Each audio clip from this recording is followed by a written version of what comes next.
¿Arranco, hermana? Sí, por favor, Martín. Bueno, ¿qué tal, chicos? Buenas tardes, ¿cómo están? Bien, Buenas tardes, profe. compartir Hola, pantalla. profe. Buenas tardes, profe. Tal. Hola, profe. Buenas tardes. Buenas tardes, profe. Buena gente. Bueno, dígame si pueden ver ahí la presentación. Ahora sí. Ahí se ve, Martín. Sí, Bien. Por ahí, yo le voy a hacer algunas preguntas, algo, por ahí den señales de que están, porque a veces se corta, y a veces uno queda hablando varios minutos y no sabe, así que mientras en el transcurso lo voy a ir preguntando. Bueno, como dijo la profe Ana, vamos a entrar un poquito a hablar el tema de fertilidad química del suelo y el tema de fertilizantes. Acá vamos a empezar a nivel mundial, qué es lo que está pasando. En el año 2015, bueno, se había conmemorado el Año Mundial del Suelo, de las cuales ahí FAO sacó una serie de speech, por así decirlo, sobre las funciones y todo lo relevante al cuidado del suelo. Y me pareció muy interesante ver que dentro de las funciones del suelo, fíjense en que dentro de las funciones tenemos funciones de productividad y también funciones de tipos ambientales. O sea que acá estamos viendo tanto para la carrera de agronomía como para recursos naturales, que pueden tomar cada uno de estos ítems y poder profundizarlo. Nosotros nos vamos a centrar, y me pareció muy interesante, esto que dice acá, que una de las funciones del suelo es el ciclo de los nutrientes.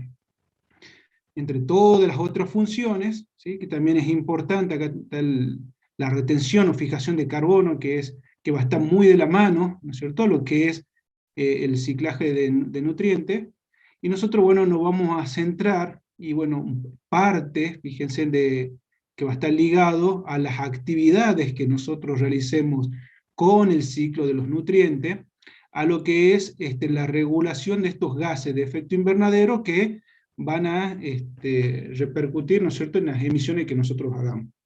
Entonces ya la FAO ya nos está avisando, nos está alertando que como funciones del suelo es importante el ciclo de nutrientes. Entonces partamos de que esto de decir, bueno, ¿para qué es importante la nutrición? Bueno, ahora vamos a ir enfocando a ver de entrada.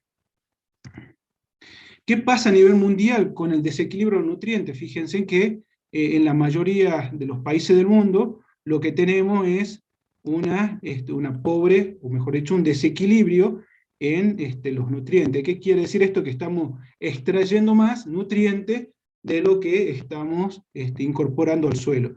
Esto es ya sea por todo tipo de actividades agropecuarias que estamos realizando, y no estamos devolviendo al suelo todo aquello que estamos extrayéndolo del suelo.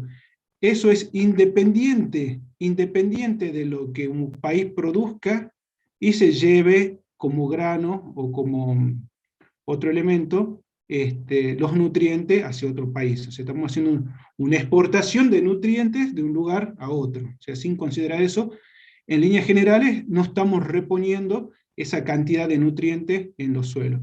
Y la tendencia, fíjense, es al deterioro. Ya vamos a ver el impacto que tiene la nutrición en el crecimiento y desarrollo de los cultivos. Entonces, ¿qué nos vuelve a decir FAO? Cuidado, acá con el desequilibrio de nutrientes, tanto por el exceso como las deficiencias. ¿Por qué? Porque con un exceso de nutrientes podemos lograr tener contaminación de los suelos, y con una deficiencia de nutrientes lo que podemos tener es que los rendimientos de los cultivos estén por debajo de los óptimos de acuerdo a las condiciones ambientales donde se encuentran. ¿Por qué? Porque nos están faltando, ¿no es cierto?, estos componentes que hacen a las estructuras y a los componentes de rendimiento de los cultivos. ¿Qué es lo que pasa a nivel Argentina? Y bueno, ya entrando un poquito a los consumos de nutrientes que tienen las producciones locales, podemos ver que el consumo de nitrógeno prácticamente aumenta, va en aumento a medida que van transcurriendo los años. Los niveles de fósforos también van en aumento, y también va aumentando acá que se empezó a ver los niveles de azufre, fíjense, aparecen como un consumo importante que está muy ligado a lo que serían las pérdidas de materia orgánica, estos niveles de azufre que se están empezando a manifestar como deficiencia en algunos cultivos, en este caso soja o maíz ya está empezando a tener deficiencia. Es más, algunos laboratorios ya están, ya dan determinan la cantidad de sulfato que están presentes en los suelos, y nosotros ya tenemos que ir pensando qué es lo que le está pasando, ¿no es cierto?, a nuestros suelos cuando ya tenemos esos niveles de deficiencia de azufre que está muy ligado a las pérdidas de materia orgánica. También, ¿qué es lo que pasa a nivel de los mercados de Argentina? Podemos ver que, si ustedes se fijan acá abajo, en los últimos años hay una creciente, va creciendo de a poquito, las producciones, en este caso locales, de fertilizantes. Pero bueno, la mayoría prácticamente lo que hacemos es importarlos de afuera. Si bien nuestras empresas acá en la Argentina van creciendo de a poco, pero bueno, es un mercado bastante interesante para la Argentina porque es un país que fertiliza muy poco, por lo tanto las empresas pueden encontrar un nicho de mercado bastante interesante para producir y tener sus propias producciones a nivel local, así que es un mercado bastante interesante la Argentina.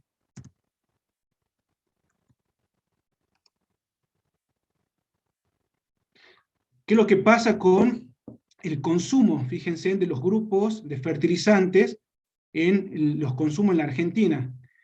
A nivel general, esto está dividido por cuatrimestres, primer, segundo, tercer cuatrimestre, informaciones de fertilizar, es la última que salió del 2020.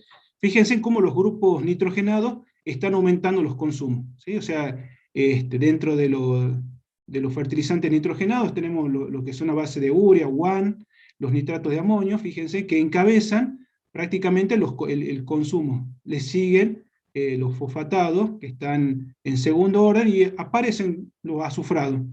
Fíjense entonces, a nivel de evolución de mercado, los grupos nitrogenados son los que encabezan prácticamente el mercado de venta o de movimientos de fertilizantes.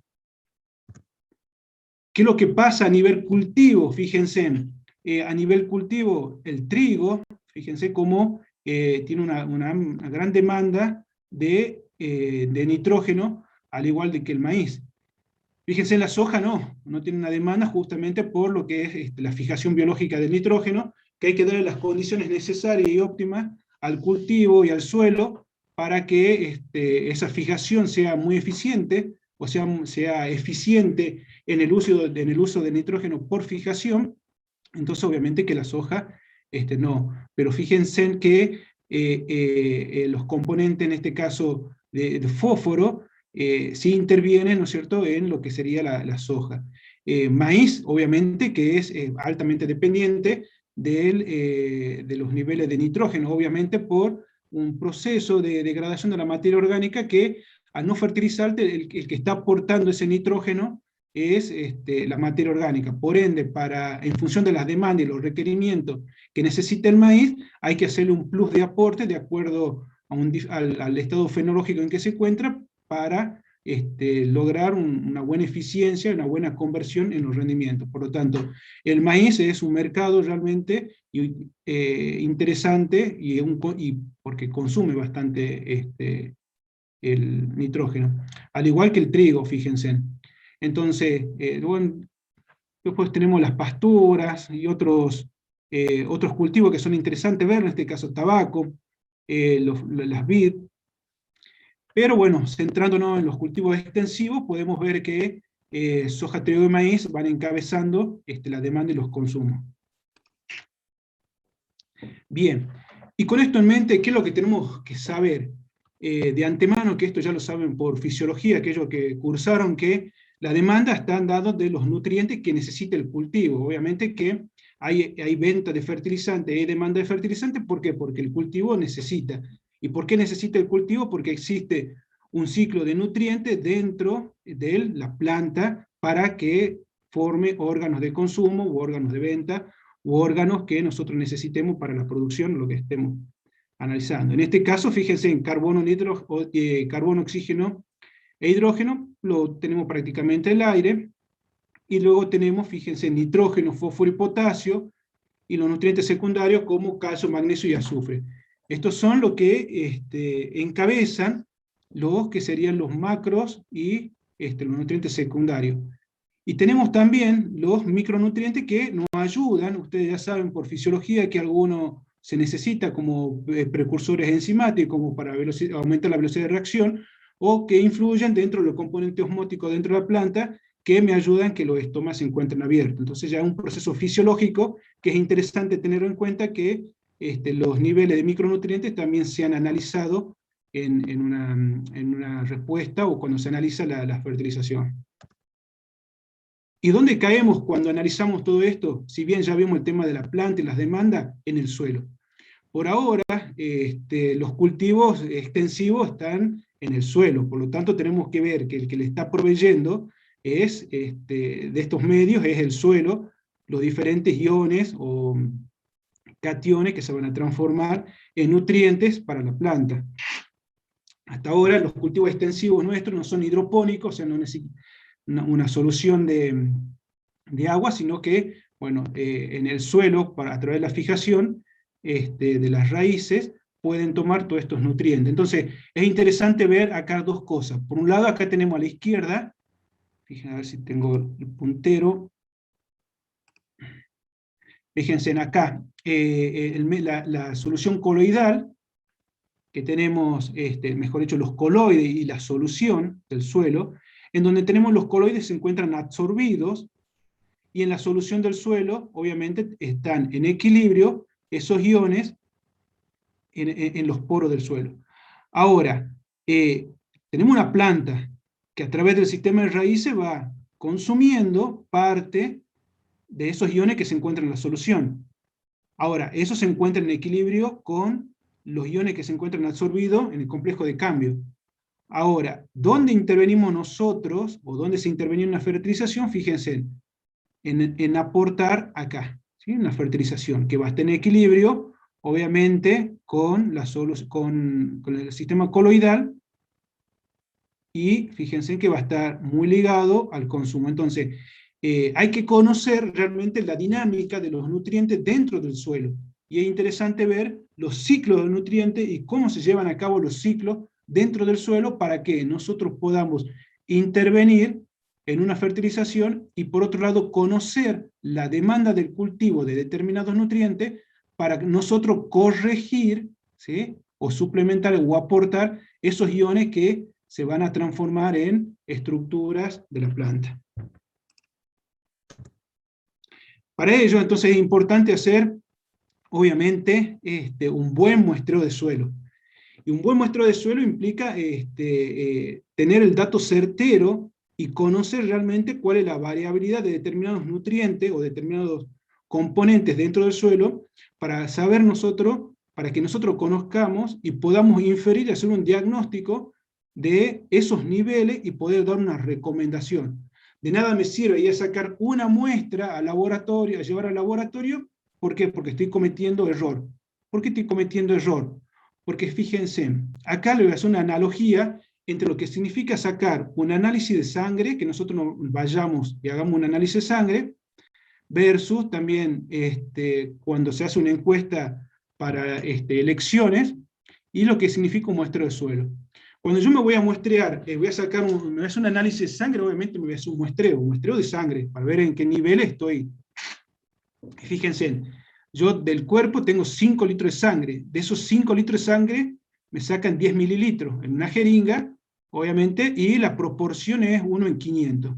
Obviamente que tengo que reunir ciertas condiciones, tengo que estar en ayuno, ¿sí? No tengo que comer antes de ir, ¿para qué? Para que los resultados sean acordes, ¿no es cierto?, a lo que me está pasando a mí en ese muestreo. Si yo voy a hacer una encuesta, fíjense, de votos de 30 millones de personas, yo no podría muestrar las 30 millones, entonces que hago una muestra de 600 personas. Y fíjense que la relación es de 2 en 100.000. Y acá también las condiciones yo lo puedo separar por zona, por personas, por sexo. Entonces voy separando, ¿no es cierto?, cuál es esas condiciones de las cuales. Ahora, fíjense cuando yo hago un muestreo de suelo. El muestreo de suelo, yo un lote chico, de acá es Salta, Metán, Nanta, Lajita, 50 hectáreas es lo mínimo. Fíjense, hacemos un muestreo de 0 a 20, y con una densidad aparente, hagan el cálculo de 1,25 si quieren, o 1,3 por una textura franca. Fíjense, pesa prácticamente 125 millones de kilos. Yo me estoy llevando 1 kilo al laboratorio, y eso, ¿no? Y eso, porque ahora los laboratorios, algunos piden medio kilo. Y fíjense, la relación es 1 en 125 millones. Ahora, ¿cuáles son las condiciones? Bueno, hay que ver la temperatura, la humedad, las condiciones de muestreo, que a veces no las tenemos en cuenta y vamos a muestrear así nomás. Pero fíjense lo representativo, lo importante que es hacer un buen muestreo de suelo. ¿Por qué? Porque es representativo de esa cantidad de 125 millones de kilos de suelo, ¿sí? Uno dice, bueno, pero son 50 hectáreas, es una muestra. Bueno, cuidado acá porque puedo estar cometiendo errores, ¿sí? Que lo que puse acá, dice, esta es una de las cuestiones que conviene que conviertan la muestra en un punto crítico para el cual se deben extremar los cuidados de modo de obtener una muestra representativa del lote o caso que se esté estudiando. Así que mucho cuidado con el tema de los muestreos.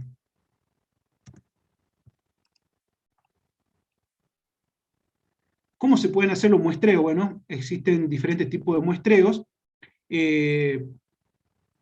Tenemos, luego fíjense, acá cada una de las figuras representan 3 ambientes diferentes, y yo puedo planificar un plan de muestreo de suelo, por ejemplo, uno al azar. Cuando yo lo hago al azar, bueno, establezco una grilla, y de todo el ambiente saco una muestra. Pero cuidado, ¿qué estoy haciendo acá? Acá estoy mezclando diferentes ambientes, y estoy teniendo una muestra compuesta para inferir en ese ambiente. Ahora, el error que estoy cometiendo es que estoy metiendo 3 situaciones diferentes, y con una muestra voy a inferir en esos 3 lugares.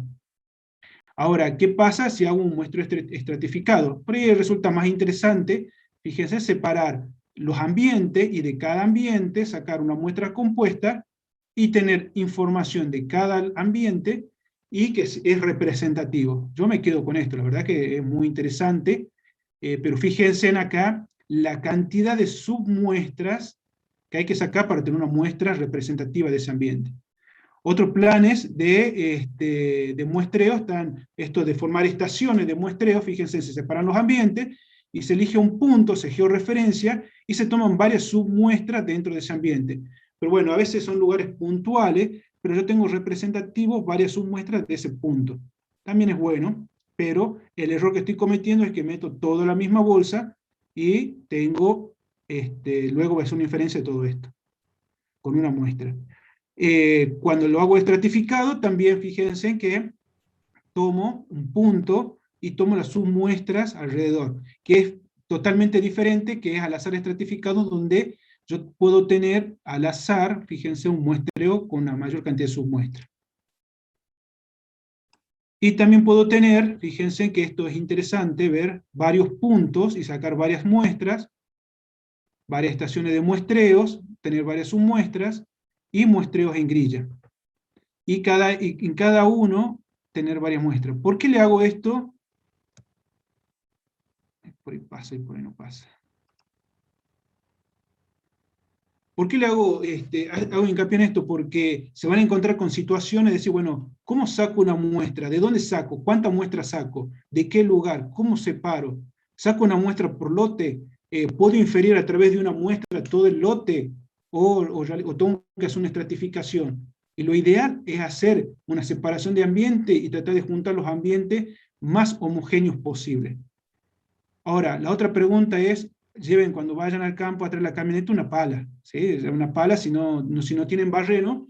¿Por qué? Porque los instrumentos que se utilizan pueden ser los barrenos tipo tubular, helicoidal o de riverside. Y si no, bueno, lleven una pala, y una pala tengan siempre un protocolo de muestreo, que hagan un pozo de forma trapezoidal, y saquen parte de una pared de ese trapecio, y llévenlo a la muestra. Obviamente que siempre tenga la medida a la cual, la profundidad que se está haciendo un muestreo.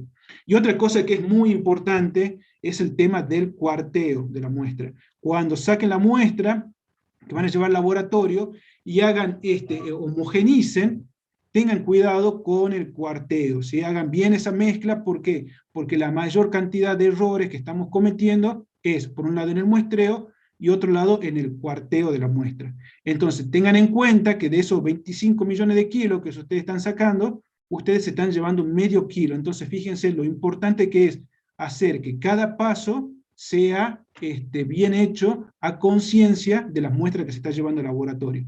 Obviamente que ustedes ya saben, porque ya cursaron edafología y suelo, que los errores de muestreo prácticamente en laboratorio, mejor dicho, los errores de análisis son muy bajos. Bueno, acá les estoy mostrando algo de instrumentales.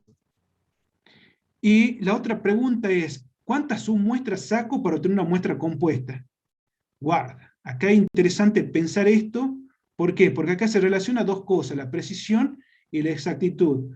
Y me gustó mucho este trabajo de Roberts y Henry, que ellos hicieron un análisis, la verdad un paper bastante interesante, en donde sacan, ¿no es cierto?, llegan a la conclusión que para tener una buena precisión se necesitan aproximadamente entre 20 y 30 submuestras en líneas generales. Entonces, pero va a depender, ¿no es cierto?, de lo que ustedes vayan a muestrear. Por lo general, si van a hacer un muestreo de fósforo, 20 a 30 submuestras por ambiente es, dentro de todo, representativo de esa condición. Y acá llegamos, ¿no es cierto?, que una vez que sacamos la muestra, la llevamos, hacemos el cuarteo, sacamos la cantidad de submuestra, llevamos la muestra al laboratorio. Y cuando llevamos la muestra al laboratorio, el laboratorio, como ustedes saben de la cursada anterior, nos entrega esta planilla. Y la otra pregunta es, hay que interpretar esta planilla, ¿sí? Hay que interpretar esta planilla para ver qué es lo que hacemos y qué es lo que le está pasando a ese suelo en función de lo que nosotros queremos. ¿Por qué? Porque la secuencia del diagnóstico, bueno, va a depender de lo que le dije recién. Si nosotros queremos ver alguna alteración dentro de la fertilidad, algunos problemas físicos, ¿sí?, o algunos problemas químicos dentro de ese diagnóstico. Nosotros nos vamos a centrar ahora en esto, en los problemas químicos que podemos tener para detectar o hacer una lectura de estas planillas de laboratorio. Entonces, la interpretación de análisis de suelo, y esto presten atención, dice, un análisis de suelo es una buena herramienta para predecir la probabilidad de respuesta a la fertilización, ¿sí? Es una buena herramienta. Es regular para cuantificar esta respuesta. Ya vamos a ver por qué. Y es pobre para determinar la cantidad exacta de nutrientes que hay que aplicar. La verdad que uno se encuentra con esta situación y dice, bueno, ¿qué hago ahora con la muestra y qué hago ahora con la interpretación del análisis? Pero bueno, tengamos en cuenta que todo parte de esa muestra que nosotros traemos, que tiene que ser lo suficientemente confiable.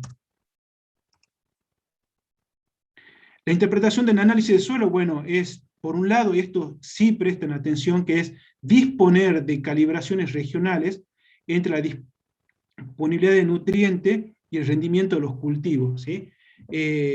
Porque nosotros cuando hacemos la lectura del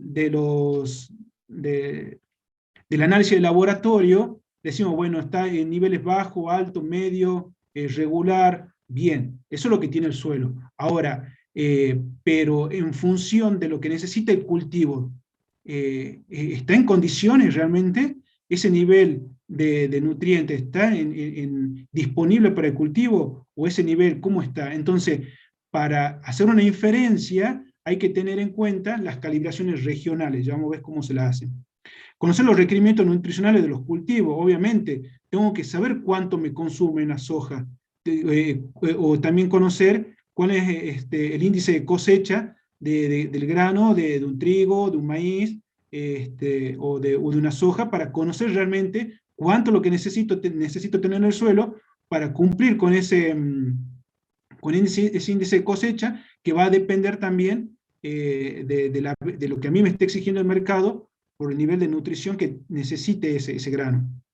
Después recomendar en función de los rendimientos óptimos, agronómicos, económicos y ambientales. Bueno, acá vamos a entrar un poquito, que obviamente uno puede decir, bueno, como dicen, echarle tantos kilos, pero bueno, ese echarle tantos kilos tiene que tener en cuenta el óptimo de rendimiento que yo quiero obtener, y obviamente la parte económica, ¿sí? Yo no puedo decir o recomendar agregar 150 kilos de urea cuando no conozco las condiciones ambientales y de suelo, y obviamente el costo económico de lo que a mí me implica. ¿Por qué? Porque tengo que tener en cuenta el costo de aplicación, el costo de traslado y el costo del fertilizante. Entonces, hay que tener en cuenta eso a la hora de hacer la interpretación. Obviamente, una vez que nosotros hacemos una fertilización, hacer una fertilización balanceada. Entonces, esto con respecto a tener en cuenta qué pasa cuando hago un muestreo de suelo, cómo lo interpreto y qué es lo que tengo que tener en cuenta. Y obviamente, como le dije recién, dentro de las disponibilidades, de lo que estoy interpretando en el análisis de laboratorio, va a estar muy ligado y correlacionado con la demanda del cultivo. En este caso, bueno, yo le puse nitrógeno, fósforo y potasio. ¿Y qué es lo que tengo que conocer? La forma de absorción, la forma que se encuentra en el suelo y la forma de absorción. A mí de nada me sirve decir, bueno, tiene, y eso voy a lo que es la interpretación de análisis, tiene tanto de nitrógenos totales en el suelo, si no sé bajo qué forma está, ¿no es cierto?, la absorción o cómo va a estar disponible para el cultivo.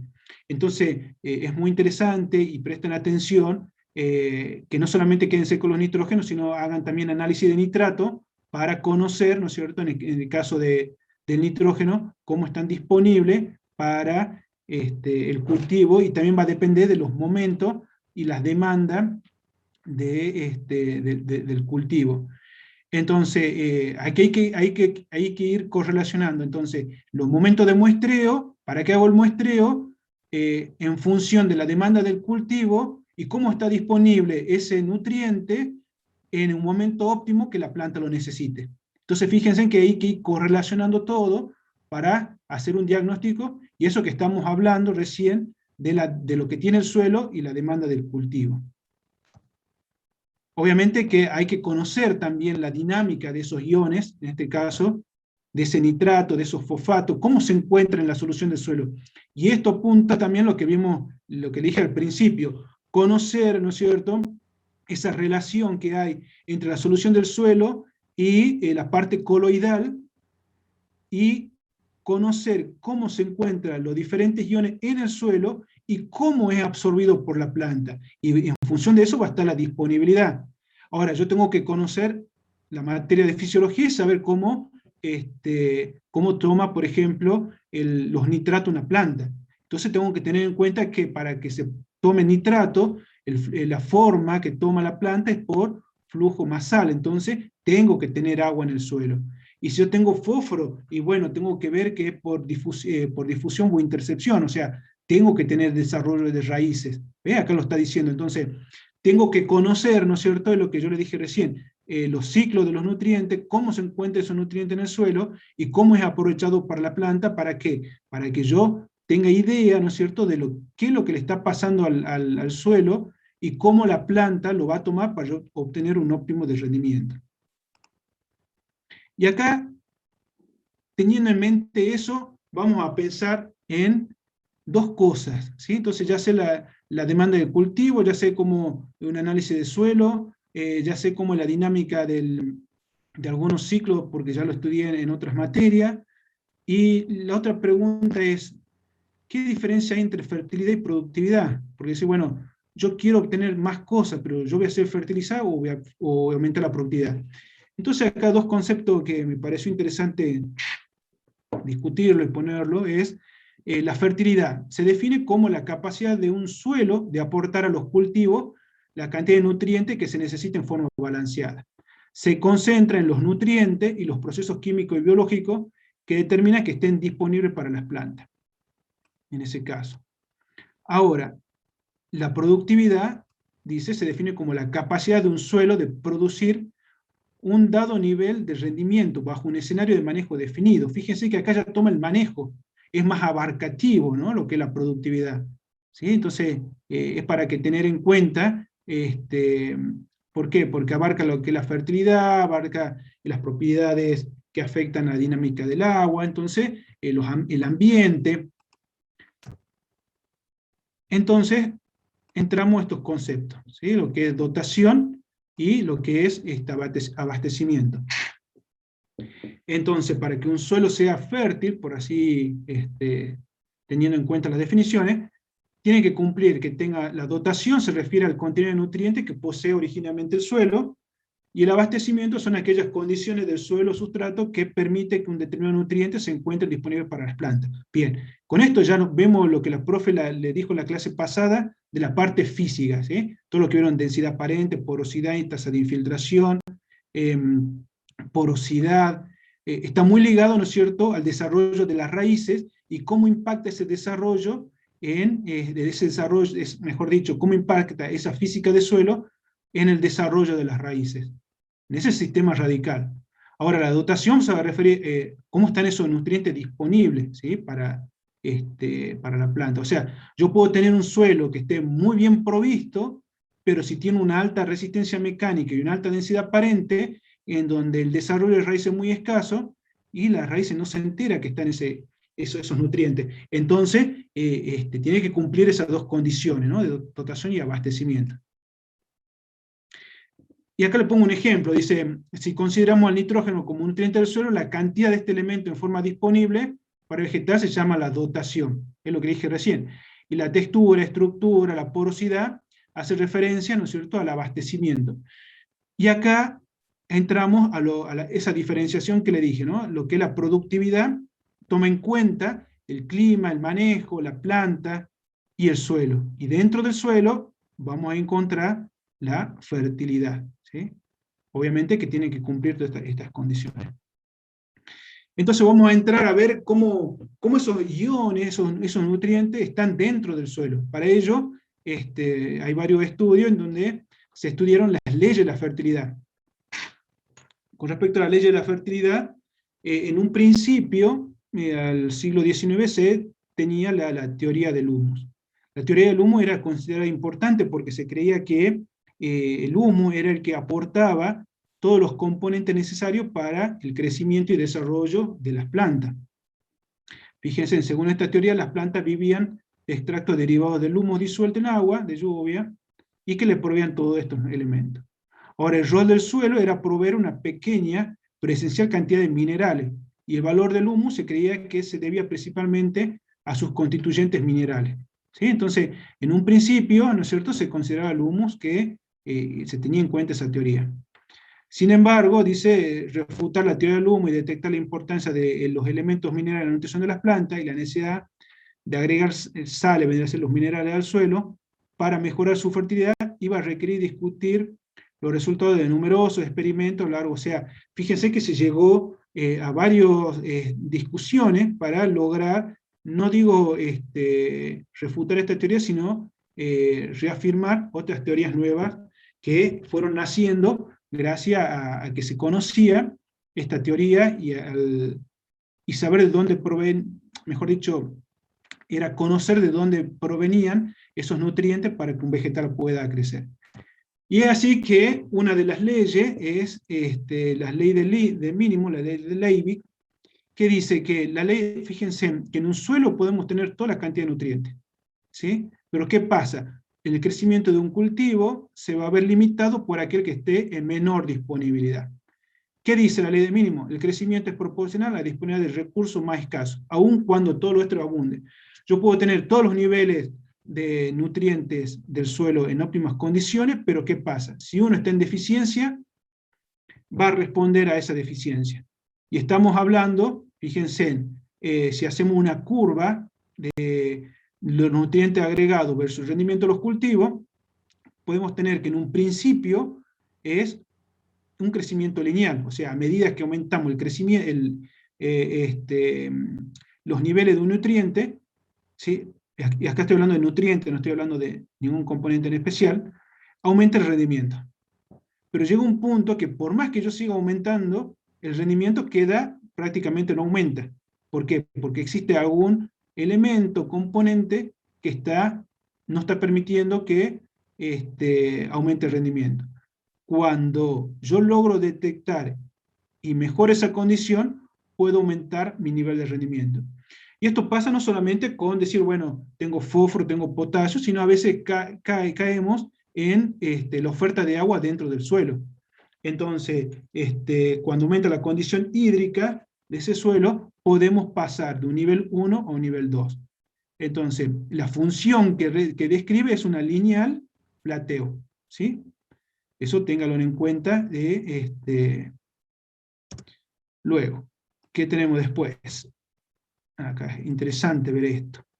Fíjense en que es cuando se analiza las relaciones, estamos hablando de una eficiencia agronómica, o sea, los kilos vendría a ser el rendimiento, los kilos de grano obtenido por la oferta, en este caso puede ser de un nutriente, y acá tenemos, fíjense que en todos los casos son iguales las eficiencias, ¿sí? Esta eficiencia se puede mejorar ya vamos a ver cómo. Pero fíjense, en un principio son iguales.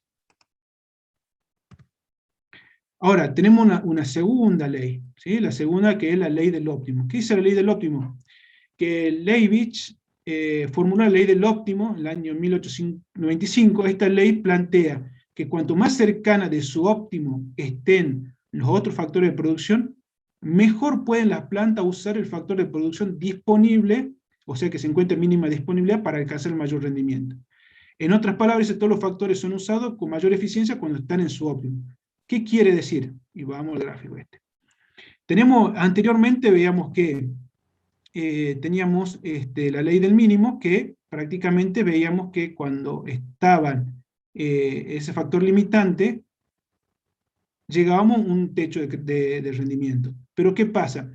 ¿Qué pasa? Que esta dice, ¿qué pasa cuando todos están dentro de un óptimo? Cuando todos los otros elementos están dentro de un nivel óptimo, hace que ese nivel que se encuentre en deficiencia sea más eficiente, o sea, es más eficiente el uso de ese que se encuentre en deficiencia. Por lo tanto, cuando todo está, aumenta, fíjense, se desplaza un poquito, y cuando se logra saltear esa deficiencia, pasa a un nivel 2. Pero mientras todo está en un nivel óptimo, fíjense, aumenta la eficiencia agronómica. Esto es lo que llamamos. Fíjense que las pendientes cambian. Entonces es más eficiente. ¿Qué es lo que dice acá? Que cuando se alcanza un nivel de rendimiento más alto, por mejora en otro factor que afecta a la producción, aumenta la eficiencia agronómica del nutriente. Por eso se separan las dos líneas, ¿sí? Esto es lo que estamos viendo. Después tenemos otra ley, que es la ley de incrementos decrecientes, que esta ya es de Mitscherling. La verdad que dice que a graficar los rendimientos, Mitscherling es muy interesante porque no es que tira las otras teorías, sino que la repiensa realmente a lo que está pasando. Y él se plantea, ¿no? ¿Qué pasa si el rendimiento puede aumentar, pero manteniendo la misma condición? O sea, yo no hago variar un nutriente, pero puede variar el rendimiento. Eso por lo que se planteaba. ¿Y qué es lo que dice? Que al graficar los rendimientos alcanzados en función del nutriente más limitante, Mitscherling observó que en general los rendimientos no aumentaban en proporción directa al grado del agregado de nutrientes. Esto llevó a descartar la función lineal plateo para presentar otra función que sería una función de tipo exponencial. Pero no es que la rechaza, sino que la repiensa realmente a lo que está pasando dentro del suelo.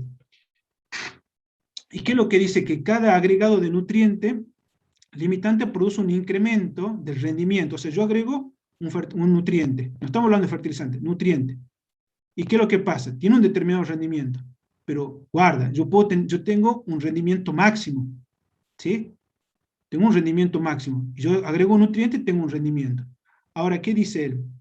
Que el incremento del rendimiento no es proporcional al grado de nutrientes, como la ley del mínimo, sino a la distancia del rendimiento máximo, al rendimiento I que yo obtengo, versus rendimiento máximo. O sea, mi rendimiento, ¿no es cierto?, va a estar muy ligado al máximo versus la diferencia entre el máximo menos el que yo tengo.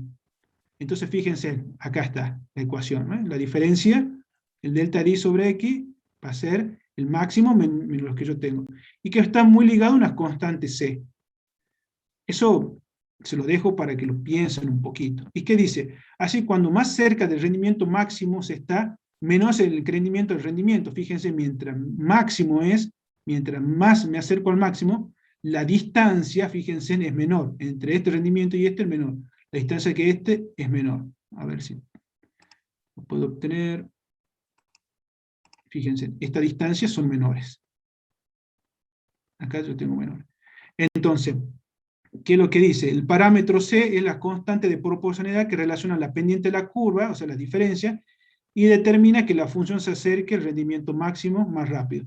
¿Sí? Fíjense que prácticamente está muy interesante esta curva porque acá toma el rendimiento y toma las diferencias respecto al máximo versus que yo tengo. Y fíjense, para la misma cantidad de nutriente agregado, no va, o sea, el rendimiento puede aumentar, pero no es como en otras leyes que yo aumentaba el rendimiento, el nutriente y pasaba a otro nivel.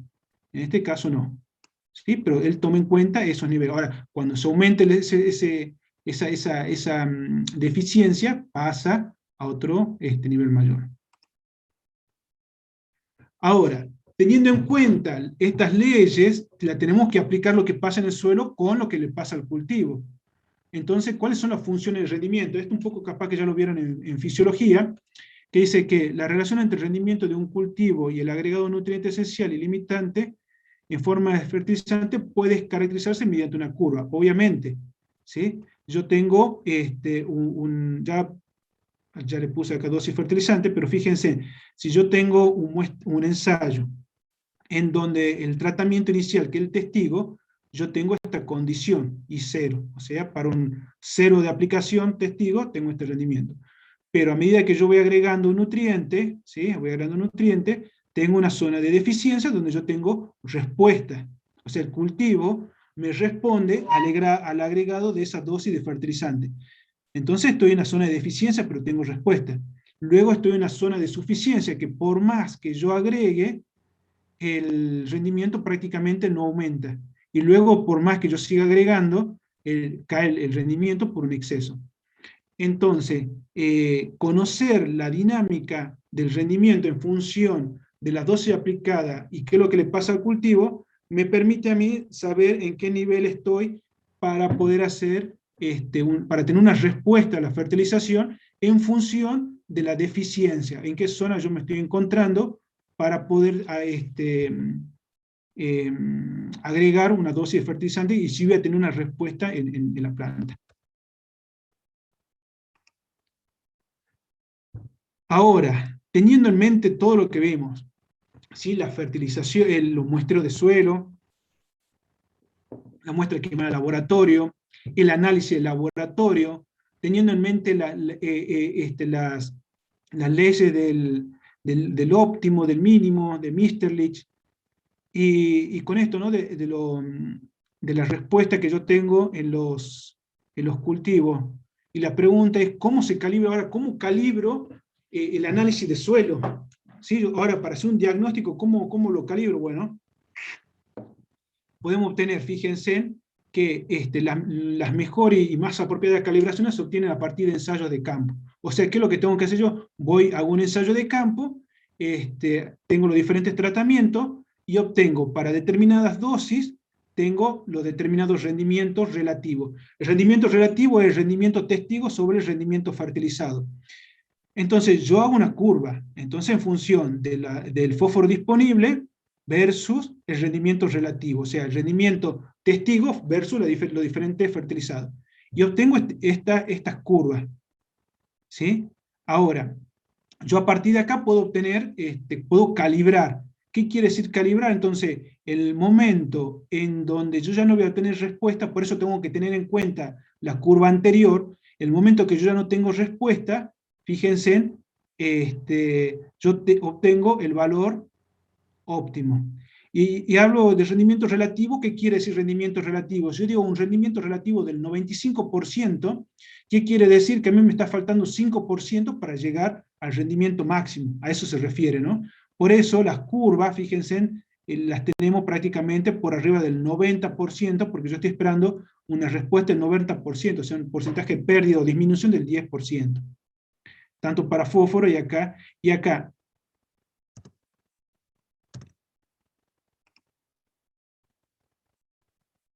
¿Cómo obtengo ese umbral crítico? Bueno, trazo, fíjense, para el rendimiento relativo del 90%, una horizontal, y trazo una vertical, ¿sí? En función de donde se empieza a curvar prácticamente, donde existe el quiebre dentro de la curva. Entonces acá yo determino el umbral crítico. El umbral crítico a través de un método visual propuesto por Kite y Nelson. Y que por un lado hacia la izquierda yo tengo deficiencia y hacia la derecha es suficiencia. Entonces yo voy ubicando las curvas, estas rectas, las voy moviendo hasta que yo voy obteniendo, ¿no es cierto? Esto donde dice más, menos, yo lo voy ubicando de tal manera donde yo aplique un fertilizante y puedo tener una respuesta. Pero por lo tanto yo tengo que determinar el nivel óptimo, ¿sí?, para un determinado rendimiento relativo. Y a mí con esto ya se me cierra el esquema del análisis de... Ah, no, me falta uno más. Acá está. Luego es ajustando una función. ¿Qué quiere decir? Que yo tengo una función con todos los puntos que yo obtuve de rendimiento relativo en función de las dosis, tengo una función. En este caso, una función cuadrática, exponencial, perdón. ¿Sí? Entonces, pongo para un 95% de rendimiento relativo cuánto es el óptimo. Y construyo, ¿no es cierto?, en base a esta fórmula, construyo, ¿no es cierto?, para un 90-95% en qué nivel estoy. Entonces, para 90-95%, en este caso para fósforo, yo tengo que entrar entre 8 y 12 partes por millón. Por debajo de 8 estoy en bajo y por arriba estoy en alto. Y fíjense que en función del rendimiento relativo. Con esto, ¿no es cierto?, esto está adaptado de Malarino a nivel de ejemplo. Yo voy construyendo los niveles en función de los niveles de fósforo, en este caso, yo voy a tener la respuesta, ¿sí? Y en función de ello voy a tener la recomendación. Entonces, no es que yo digo, tengo 20 partes por millón de fósforo y sí, está bueno que tiene ese nivel, pero ¿cuánto yo tengo con ese nivel de rendimiento relativo? Entonces yo establezco, ¿no es cierto?, estos rangos, estos rankings, y recién ahí, ¿no es cierto?, puedo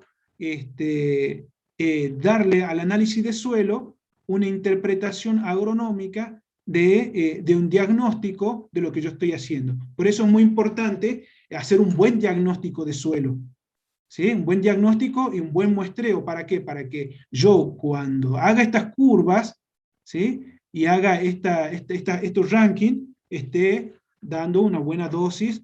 Ahora, eso iba a entrar ahora. A partir de ello, si estoy en deficiencia, tengo que agregar una dosis, un fertilizante. Tengo que suplementar ese fósforo que me está faltando. Por lo tanto, si yo hago un mal muestreo, o por defecto o por exceso, y voy a estar cometiendo errores. Entonces la idea es tener un suelo bien nutrido, ¿no es cierto?, y suplementar esto con corrección. Obviamente que tengo que tener en cuenta para hacer estas curvas, estas demandas, ¿no?, de nitrógeno, fósforo, potasio, de la necesidad de tanto de maíz como de soja. Y a partir, como yo le dije al principio, ¿no?, teniendo en cuenta los requerimientos y los índices de cosecha, saber aproximadamente, índice de cosecha es el porcentaje que va de este nitrógeno al grano, ¿no? Esto es lo que se lleva el grano, por ahí sí entra la duda. Entonces tengo que conocer las características nutricionales de la planta, de los cultivos, para poder hacer, ¿no es cierto?, una recomendación necesaria. Ahora, partimos desde acá. Entonces, ¿qué pasa si yo estoy en un nivel bajo? ¿Sí? Tengo que fertilizar. Entonces, voy a hacer uso de fertilizantes. ¿Y qué son los fertilizantes? Se considera fertilizante a todo producto que incorporado al suelo o aplicado a los vegetales, sus partes, suministra en forma directa o indirecta sustancias requeridas por aquello para su nutrición, estimular su crecimiento, aumentar la productividad o mejorar la calidad del producto. Entonces, según la legislación, entonces es un fertilizante. Entonces, tengo que pensar bien. Si yo tengo mi cultivo que hice un muestreo, conozco la demanda del cultivo, conozco cuánto estoy necesitando, sé cuánto se me va a llevar en grano, y tengo que ver cuánto necesito, bien, tengo que aplicar un fertilizante. Perfecto. ¿Qué fertilizante? ¿Cómo clasifico los fertilizantes en función de lo que necesito? Bueno, Los fertilizantes se van a clasificar por su origen, por su composición química y forma de presentación. Obviamente que esto yo lo tengo que tener en cuenta a la hora de elegir qué fertilizante voy a ocupar y de la forma, ¿sí? Por eso se hace esta clasificación. A nivel general, por su origen, puede ser mineral, producto que se extraen de los recursos geológicos, por ejemplo, la roca fosfórica. Los químicos, de acuerdo a su origen, lo estamos clasificando, ¿no? A través de los procesos de elaboración, por ejemplo, la urea. Los biológicos, podemos tener los rhizobium, que es un biofertilizante para semilla. De acuerdo a su composición química, habíamos dicho que puede ser orgánico o inorgánico. Los orgánicos son aquellos que son derivados de restos orgánicos, ya sea por estiércol, residuos, compost, y los inorgánicos están ligados a lo que es la síntesis de sustancias químicas.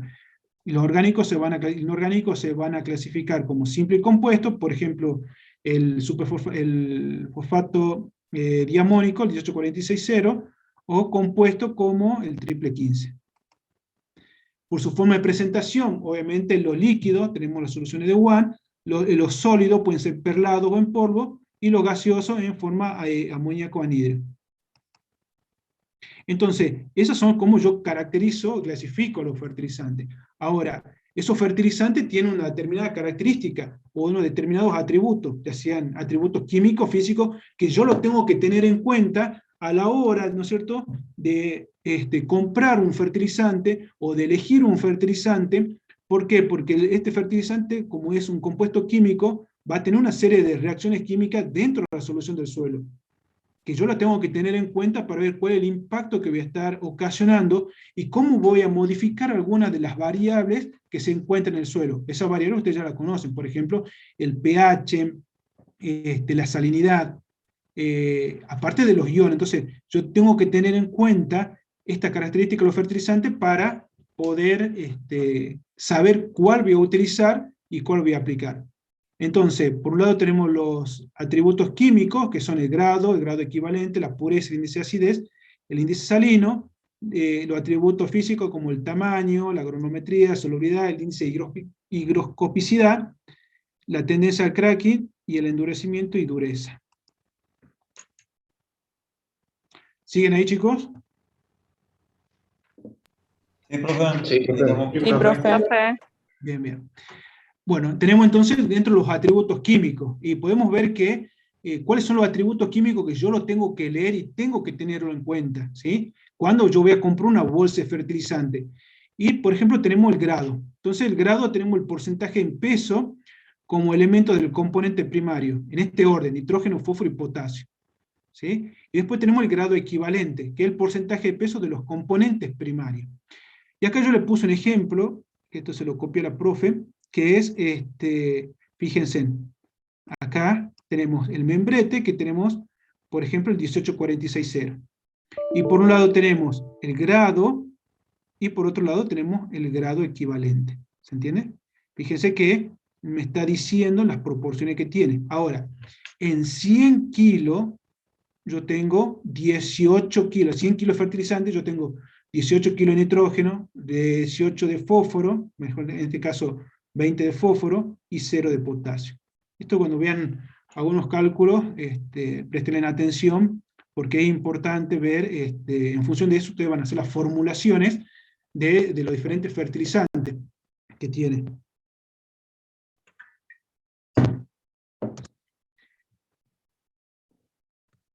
No quiero avanzar. Acá tenemos. Por ejemplo, tenemos, fíjense, para la urea, el fertilizante, tenemos el grado equivalente, tiene 46, es el grado, o sea, es el máximo que tiene nitrógeno, fósforo y potasio. Fíjense, la urea tiene 46 de nitrógeno. Y el grado también. Nitrato de amonio tiene 32, 34, 0. Fíjense en los sulfatos de amonio, cómo van cambiando. Eso tengan en cuenta, ¿no es cierto?, cuando vean uno o el otro. Entonces, ¿cuál es la importancia? El grado equivalente es la forma utilizada para la industria del fertilizante, por ejemplo, 18460 para el fosfato diamónico, o el grado fosfato diamónico 18-20-20. Entonces, mucho cuidado a que cuando hagan el cálculo. La pureza y la concentración del mineral en 100 gramos de producto, o sea, hay que tener en cuenta la pureza. El índice de acidez, obviamente, cuánto me está acidificando a mí ese fertilizante que yo estoy ocupando. Esto es importante, ¿sí? El índice de salino. Fíjese que me indica a mí el grado de salinidad que me puede estar incorporando ese fertilizante al suelo, obviamente que con el consecuente impacto sobre el potencial osmótico. Fíjense que los cloruros de potasio son los que tienen mayor índice de salinidad. Luego sigue los nitratos de amonio, la urea, fíjense, va disminuyendo. La importancia en aplicaciones conjuntas con la semilla aumenta el potencial osmótico del suelo, dañando la germinación o emergencia de la semilla. Mucho cuidado a la hora de hacer un diagnóstico al momento de la aplicación, cómo aplicamos determinado fertilizante en el momento de la siembra, teniendo en cuenta el índice salino. Obviamente hay que leer el marbete del fertilizante e interpretar esto para que nosotros planifiquemos la estrategia de fertilización, ¿sí? El tamaño de la partícula, la granulometría, eso es importante en la distribución, fíjense en distribución granulométrica de algunos fertilizantes, incide sobre la dosis de nutriente aplicado, el almacenaje y la forma de aplicación del fertilizante. Esto es muy importante, ya vamos a ver cómo se van sumando el tamaño. Bueno, la solubilidad y la reactividad, entonces está muy ligado a aquellos fertilizantes que pueden estar disueltos o que se lo pueden aplicar por fertirriego, también hay que tenerlo en cuenta, qué es lo que voy a fertilizar y cómo, en dónde. Este índice de higroscopicidad es importante en el proceso de almacenamiento, porque el nutriente puede absorber el agua a una determinada temperatura y puede reaccionar adentro. Entonces ya se altera la característica del fertilizante. Entonces hay que tener en cuenta cuáles son los que tienen mayor índice. Y esto es importante, la tendencia al endurecimiento, ¿sí? Está muy ligado justamente a la formación de cristales. Muchos fertilizantes pueden ser higroscópicos, tomar agua y formar gránulos que a la larga no son buenos o me van a afectar el manipuleo de los mismos y no van a poder reaccionar porque se ponen duros y no se le va a costar solubilizarse cuando lo apliquemos. Obviamente que acá ligado y paralelo al otro está la dureza, ¿no? Que la presión, bueno, que se le aplica a los gránulos, que también es bueno tenerlo en cuenta.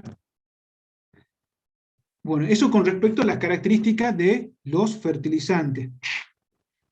Entonces, si vamos enganchando, ya sabemos qué es lo que le pasa, cómo hacemos el muestreo, qué es lo que le pasa, cómo enganchamos el análisis del laboratorio con una recomendación, y si tenemos que aplicar un fertilizante, qué características que voy a elegir y qué componente del fertilizante voy a tener en cuenta a la hora de aplicar el fertilizante, obviamente teniendo en cuenta todas estas características, y conociendo y leyendo los marbetes, conocer, más que nada interpretarlos, ¿sí? Y es interesante esto, ¿no?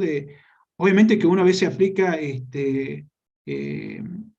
una camionada, pero tengan en cuenta si ustedes lo tienen que almacenar o si trabajan dentro de una empresa que vende fertilizante, tener en cuenta esta característica del fertilizante, en esto, ¿no? Los endurecimientos, la forma de aplicación, eso por ahí uno no lo da no lo toma en cuenta, pero son muy importantes a la hora de la aplicación y a la hora del almacenamiento de estos fertilizantes. Vamos a entrar a ver a nivel general los fertilizantes nitrogenados. Vamos a hablar un poquito de dos componentes, no creo que me dé el tiempo para hablarlo todo, pero vamos a hablar de los nitrogenados, que son los más usados. ¿Cuáles son los que los tenemos? Bueno, tenemos fertilizantes en base a que tienen en su composición nitrógeno, en este caso la urea, el guan, nitrato de amonio calcáreo, sulfato de amonio. Por ahí ustedes van a escuchar por ahí que hay varios fertilizantes comerciales que andan dando vuelta en los campos. Por ahí piensen realmente cuál es la composición que tienen y cuál es el impacto que está produciendo en los suelos, de acuerdo a la composición que tienen esos fertilizantes que andan dando vuelta, esos fertilizantes comerciales que están dando vuelta, ¿no? en nuestra zona. Y fíjense que la urea, la composición, tenemos 46% de nitrógeno, se puede presentar perlada, granulada o en cristales. Este tiene índice de acidez, el guan, que es líquido, puede ser 30 o 32, nosotros en Argentina utilizamos guan 32, ¿sí? Nitrato de amonio, Por ahí es muy interesante ver, ¿dónde está el sulfato? No está acá. Bueno. Y teniendo en cuenta estos fertilizantes nitrogenados, este ciclo de nitrógeno me pareció muy bueno. ¿Por qué? Porque fíjense cómo son los aportes de nitrógeno y qué es lo que le pasa al suelo. En el caso que un fertilizante, acá estamos parados, entra al suelo, fíjense, puede entrar como amonio, puede entrar como nitrato, puede entrar también por acá, formar nitratos, ¿sí? Pero ¿qué le pasa? Ese nitrato, ese amonio, si está como amonio, fíjense que, perdón, acá también puede entrar en forma orgánica, ¿sí? A través de un fertilizante orgánico, o por descomposición orgánica, fíjense, ya vamos a ver quién entra por acá, se tiene que mineralizar y formar este amonio. Ese amonio puede nitrificarse y formar, en este caso, nitrato, pero hay que tener mucho cuidado que ese nitrato, parte se puede lixiviar y parte se puede desnitrificar y perderse en la atmósfera como un gas de efecto invernadero, que es el óxido nitroso. Entonces, ese amonio que nosotros, cuando un fertilizante entra al suelo de acuerdo al tipo de fertilizante, como le dije recién, puede tener amonio o puede entrar nitrato. En el caso de la urea, es un fertilizante, si bien es sintético, tiene una composición orgánica, por lo tanto, entra y se tiene que mineralizar. Y cuando entra, se forma amonio. Está por acá, ¿sí? Otros, ya vamos a ver cuál es, no siguen este camino, entran por acá en forma, en cambio, la urea entra por este camino orgánico, se tiene que mineralizar y forma amonio. ¿Qué características? Bueno, no voy a entrar mucho en detalle, esto ya lo vimos. En el suelo actúa la ureasa, o sea que para que esta urea sea aprovechada y sea transformada en amonio, acá tiene que entrar la ureasa. La ureasa que se encuentra en el suelo es la que transforma esa urea en amonio. ¿Qué podemos decir de la urea? Que es muy importante la volatilización, o sea, la pérdida de nitrógeno por amoníaco. Entonces, ¿qué es lo que hay que tener en cuenta? Y acá le puse un ejemplo que me pareció espectacular, fíjense, acá tenemos la urea que ingresa al suelo, y acá tenemos la ureasa. La ureasa entra, fíjense, está en la urea, a través de la ureasa transforma en amonio. Ese amonio que se encuentra en el suelo puede estar absorbido en el complejo de cambio o puede volatilizarse. Nosotros habíamos dicho que la mayor pérdida es por volatilización de la urea. Ahora, ese amonio también puede ser absorbido por la planta, puede ser transformado en nitrato, y ese nitrato puede perderse, fíjense, por lixiviación, o también puede actuar otra enzima, la nitrato óxido de reductasa, que transforma por diferentes caminos en óxido nitroso. Ahora, existen diferentes componentes que se le agrega para inhibir o retardar el efecto de esta ureasa. En este caso son inhibidores. Uno de los inhibidores de la ureasa que se utiliza es el NBPT o el MPPT, que se utiliza para inhibir o retardar el efecto de la ureasa. Por lo tanto, el impacto de la urea sobre el suelo va a demorar que se pierda parte de esa urea por mineralización, por volatilización, ¿sí? Que también se puede mineralizar, obviamente, y se puede perder como amonio. Entonces, fíjense que se utiliza inhibidores de la ureasa para inhibir esta volatilización y esté más disponible la urea para hidrolizarse y esté tomada por las plantas. Bueno, acá lo que le dije recién, que tenemos también inhibidores de la nitrificación, que es el otro camino.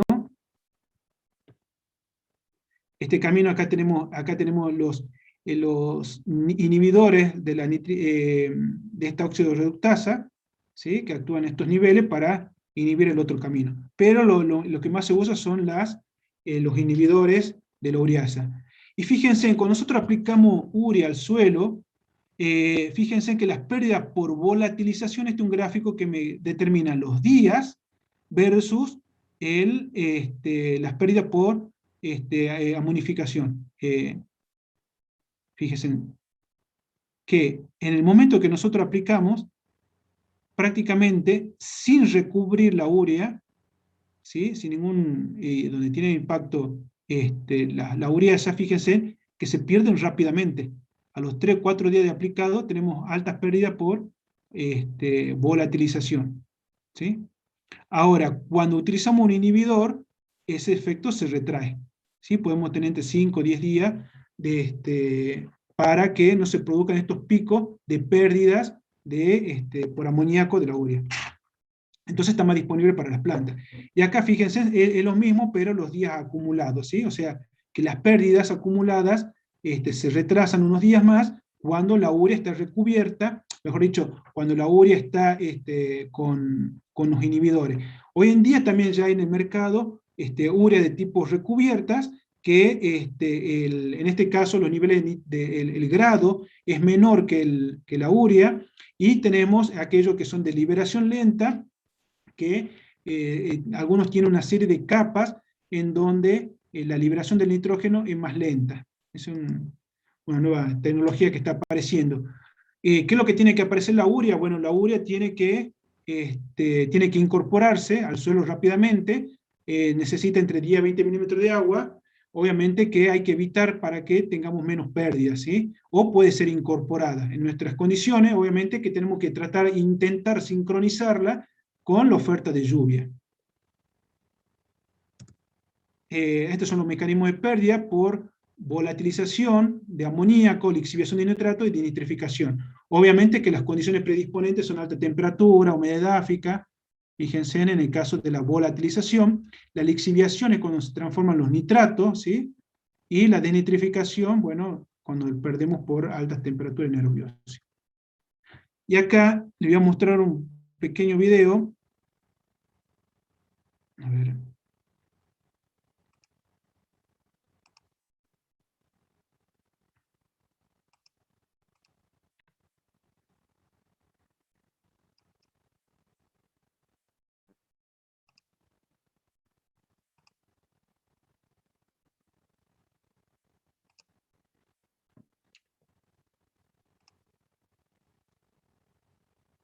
A ver si es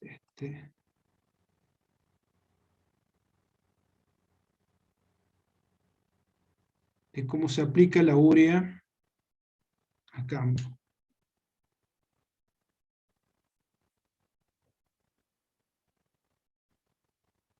A ver, no sé si pueden ver el video. Yo todavía no lo veo, Martín. No sé los chicos. Todavía no aparece. No, profe. Ese a lo mejor te conviene abrirlo por fuera de la presentación y recién compartirlo. ¿Cómo sería?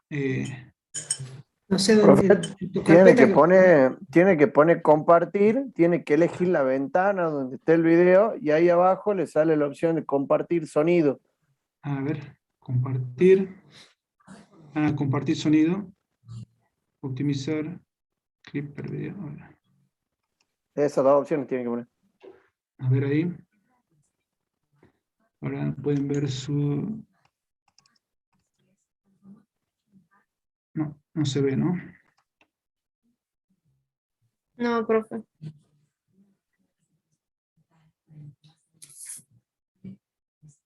¿Es un video de Google, profe, o es algo de su No. multimedia, de su computadora?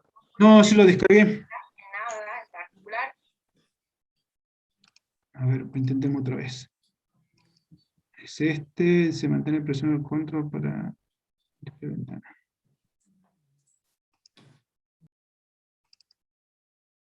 Ahí está. ¿Ahí lo pueden ver? Sí, ahora sí. Ahí sí, profe. Esto no es por aporte de ninguna marca comercial, pero me pareció interesante verlo, de cómo la aplicación de urea. Fíjense acá dos cosas, cómo es la aplicación en grano, en sólido, las diferentes etapas de carga, de distribución, de cómo se hace la regulación, así que un poquito presten atención, después les paso el link para que lo vean, pero por ahí.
Bueno, eso es la idea un poco para mostrarle cómo es la aplicación de urea y algunos fertilizantes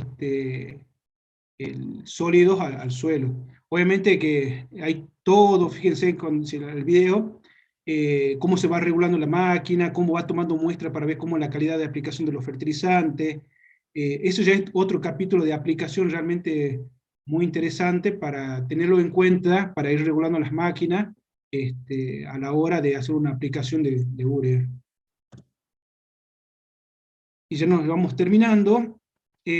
Vamos a ver que tenemos también los fertilizantes nitrogenados a base de líquido, en este caso el WAN. El WAN, fíjense que parte tiene urea, parte con el otro 50% está compuesto por nitrato y amonio. Entonces, volvamos un poquito para atrás. Habíamos dicho que en el caso de WAN, fíjense, tiene nitratos, entonces la vía que va a entrar, si aplico WAN, va a entrar directamente por acá. Tiene amonio, va a seguir esta vía por acá. Y como tiene urea, va a seguir esta vía por acá, de mineralización. O sea, un fertilizante líquido, en este caso WAN, va a seguir estos tres caminos. En este caso, porque tiene nitrato, porque tiene amonio, y porque tiene urea, se va a tener que mineralizar. ¿Qué característica tiene? Bueno, tenemos el WAN 28, el WAN 30 y el WAN 32. Nosotros en Argentina usamos el WAN 32. ¿Sí? Es interesante también ver las características que tienen cada uno. ¿Sí? En este caso las densidades, prácticamente las densidades, las solubilidades. Entonces, los puntos de cristalización. Si nosotros tenemos aplicación de WAN en invierno, para trigo, por ejemplo, y tenemos una helada, bueno, es muy probable que el punto de cristalización sea interesante tenerlo en cuenta, ¿no? Esta es la forma de aplicación, fíjense en el chorreado, ¿sí? Y se le aplica, tiene un caño de bajada, justamente porque es tóxico, puede provocar fitotoxicidad al cultivo, y entra chorreado, van en este caso para el maíz. Los fertilizantes de tipo fosforado, hay que tener en cuenta en este caso el ciclo del fósforo, y acá hay que tener en cuenta que este fósforo que se encuentra en el suelo prácticamente se encuentra absorbido, o prácticamente no se encuentra disponible de acuerdo a los pH que nosotros tengamos en nuestro suelo. Entonces hay que tener en cuenta la forma en que el fósforo está en la solución del suelo y que es absorbido por el cultivo, la forma en que ese fósforo prácticamente puede no estar disponible por diferentes procesos que ocurren dentro del suelo. Por eso es interesante saber el ciclo de los nutrientes dentro de ese suelo y ver cuando nosotros hacemos la aplicación de fósforo, en qué etapa del ciclo del fósforo lo estamos aplicando y cuál va a ser la reacción del suelo para que esté disponible para el cultivo. Entonces, tener en cuenta el ciclo, que muchas veces lo obviamos, es interesante para saber dónde estamos parados y cómo intervenimos en este caso, la fertilización del cultivo. De acuerdo a los fosfatados, pueden clasificarse en soluble e insoluble. Bueno, acá yo le puse cuáles son los solubles, los fosfatos diamónicos, los monoamónicos, y los insolubles, los hiperfosfatos, la escoria.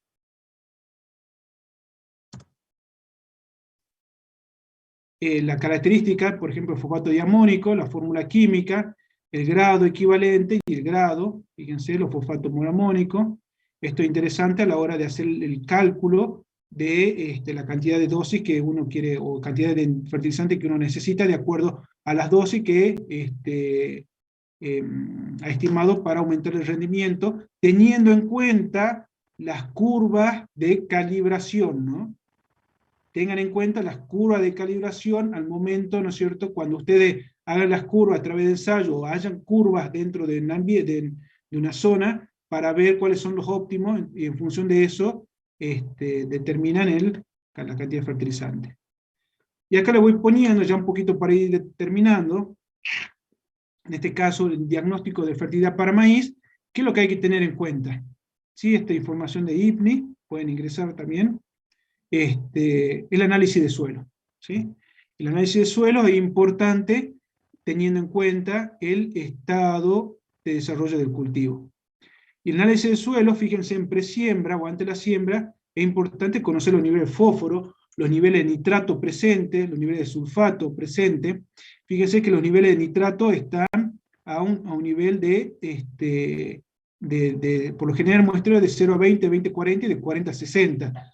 Pero por lo general el muestreo es hasta los 60 centímetros. Entonces, cuando hagan muestreo para nitrato, traten de llegar a esa profundidad para conocer. Muchas veces nos quedamos en un muestreo de 0,20, y cuando hacemos muestreo de 0,20, de acuerdo al ciclo y a la disponibilidad de los nitratos, están muy enganchados con los niveles de materia orgánica, pero por debajo de los 20 centímetros, y los niveles de materia orgánica son diferentes, entonces la disponibilidad de nitrato, para el caso del maíz, podemos estar cometiendo un error en inferir que tenemos mucho nitrato cuando en profundidad está escaso. Entonces, tengan en cuenta la profundidad de muestreo.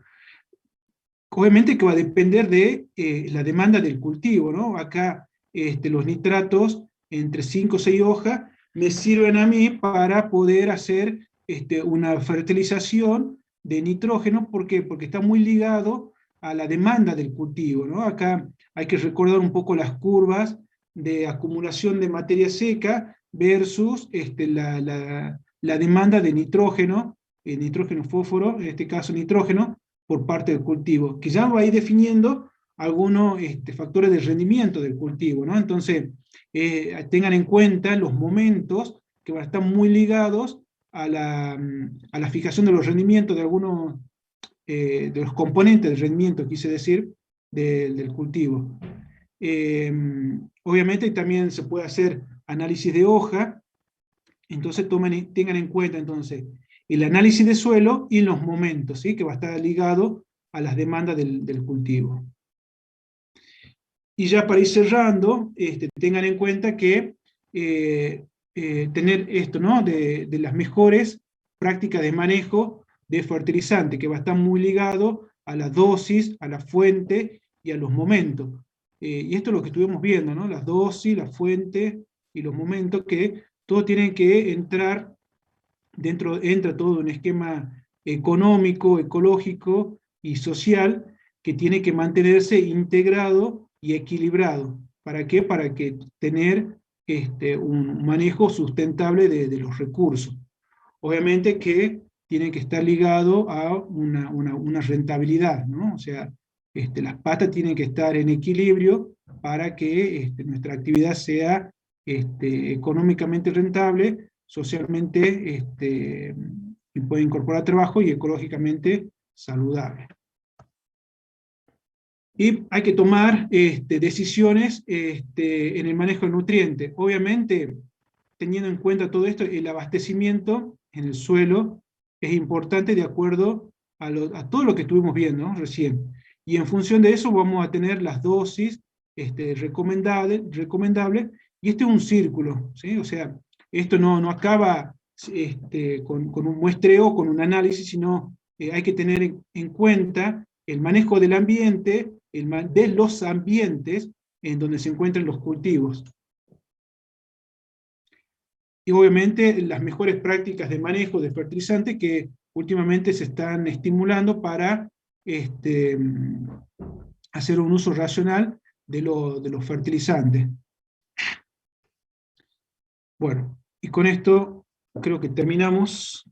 Creo que es un medio extensivo, pero espero que les haya servido.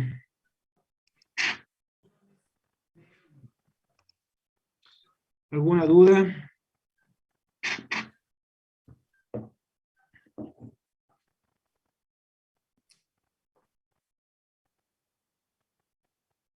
Parece que están con todo comprendido, Martín.